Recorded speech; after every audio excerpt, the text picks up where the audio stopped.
Hi Nithila. Good afternoon. என்னவோ தெரியல, இன்னைக்கு உங்களோட மெசேஜஸ் போய் ஒன்று கேட்கணும்.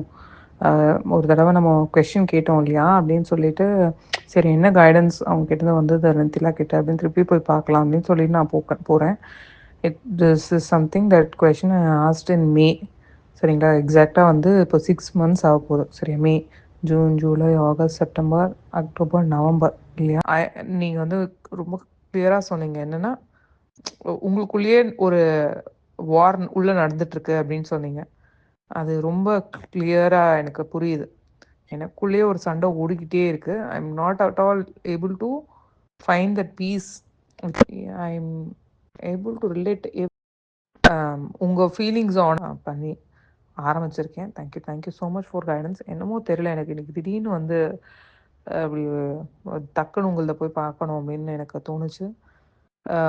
நீங்கள் அப்போ வந்து இந்த உங்களோட கைடன்ஸை கொடுக்கும்போது கிளாரிட்டி கிடைச்சி எனக்கு வந்து அப்போ என்ன புரிஞ்சுதுன்னா, ஓகே, இதுக்கு அடுத்தது வரப்போகிறதுக்கு வந்து இவங்க சொல்கிறாங்க நித்திலா அப்படின்னு புரிஞ்சுது. பட் 6 months டைமில் எனக்கு வந்து ரொம்ப தெளிவாக கிளியராக புரியுது என்ன ஏது. அதாவது இப்போ ஒரு சுச்சுவேஷன்ஸ் எல்லாம் நடந்து வந்து ஒரு இடத்துல நான் இருக்கும்போது என்னோட எக்ஸ்பீரியன்ஸ் புரியுதுங்களா? என்னோட எக்ஸ்பீரியன்ஸ்க்கு முடிஞ்ச பிறகு இப்போது கிளியராக வந்து உங்களோட கைடன்ஸை நான் இப்போ கேட்கும்போது I am just feeling like everything what ever you said is true. அந்த டைமில் என்ன சில டைம் எனக்கு அண்டர்ஸ்டாண்ட் பண்ணிக்க முடியலனாலும் when I give some time, okay அப்படின்னு சொல்லி so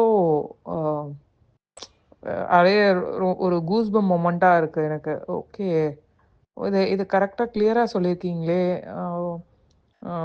your guidance has reached me head of என்ன நடக்க போகுது அப்படின்றதுக்கு முன்னாடியே எனக்கு கைடன்ஸ் வந்திருக்கு.